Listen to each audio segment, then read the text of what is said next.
En résumé, la première porte, ici, nous montre que toutes ces prophéties sont accomplies dans la personne du Christ. Amen. Lisons le verset 3.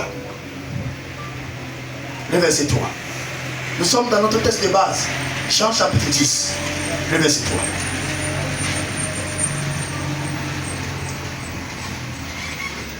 Le verset 3 dit quoi? Lisons le verset 3. Le portier lui ouvre et les brebis entendent sa voix. Amen.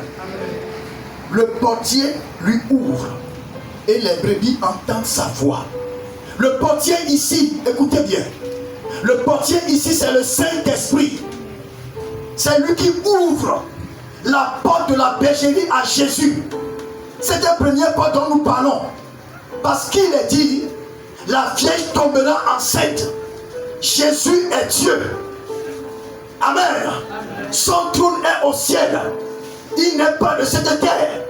Mais pour venir sur la terre, pour pouvoir accomplir sa mission, pour pouvoir nous délivrer de la malédiction, pour pouvoir sauver du pouvoir du péché, pour pouvoir nous délivrer de l'esclavage, pour pouvoir guérir les gens, il faut que le sang coule. Mais un esprit ne peut pas avoir le sang. Amen.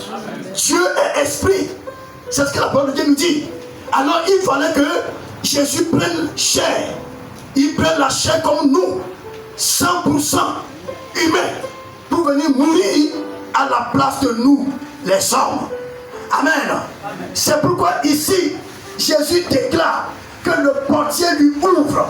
C'est-à-dire le Saint-Esprit a donné le corps à Jésus. Quand vous lisez bien, quand Gabriel est venu annoncer à Jésus, annoncer à Marie, la Vierge, que tu tomberas enceinte, elle a dit, comment est-ce que cela sera possible si je ne connais pas un homme? Il dit quoi? L'ombre du Tout-Puissant, c'est-à-dire le Saint-Esprit, la puissance du Saint-Esprit viendra sur toi. Amen. Le Saint-Esprit viendra sur toi et tu tomberas enceinte. Donc le Saint-Esprit a eu la mission de donner le corps à Jésus. Amen. Amen. C'est pourquoi il est écrit, tu n'as ni voulu offrande ni sacrifice, mais tu m'as formé un corps. Amen. Amen. Quand nous lisons les Écritures dans Hébreu, les Saintes Écritures nous disent, tu n'as voulu ni offrande, ni sacrifice, mais tu m'as formé un corps. Parce qu'il faut que Jésus prenne le corps avant de mourir pour nous les hommes. Amen. Amen. Je ne sais pas si quelqu'un comprend ce que je viens de dire. C'est pourquoi on dit le Saint-Esprit lui ouvre la porte. Pour que Jésus puisse accomplir cette mission du Messie, il faut d'abord avoir la chair. Il faut avoir le corps. Et c'est le Saint-Esprit qui s'est chargé de cette mission noble pour donner le corps à Jésus. C'est pourquoi Jésus lui-même dit ici, le portier lui ouvre la porte de la bergerie. Il faut avoir le corps avant de pouvoir être le pasteur de toutes les brebis. Amen. Le Saint-Esprit a donné la chair à Jésus, a donné le corps à Jésus. Dieu ne veut plus les sacrifices qu'on faisait dans l'ancien temps, les offrandes qu'on donnait dans l'ancien temps, les moutons qu'on donnait dans l'ancien temps. On égorgeait les animaux, les taureaux. Dieu ne voulait plus ça.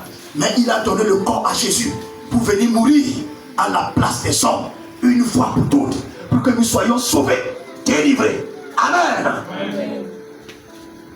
Alors, dans le verset 3 toujours, il dit quelque chose de très important. Il dit, hey, il dit, le portier lui ouvre et les brebis entendent sa voix. Il appelle par leur nom les brebis qui lui appartiennent et il les conduit dehors. Cela va nous amener à voir la deuxième porte. Il appelle les brebis qui lui appartiennent et il les conduit dehors. Donc le Christ, quand le Saint-Esprit lui a ouvert cette porte, qui est la première porte, symbole d'accomplissement de toutes les prophéties en la personne du Christ, Il n'est pas rentré pour aller s'asseoir dans la bergerie. Jésus n'est pas rentré pour aller rester dans la bergerie. Mais Jésus était évidemment rentré là pour faire sortir dehors toutes les brebis qui lui appartiennent. Amen. Amen. Parce qu'il y a des brebis qui sont dans la bergerie, mais qui n'appartiennent pas à Christ.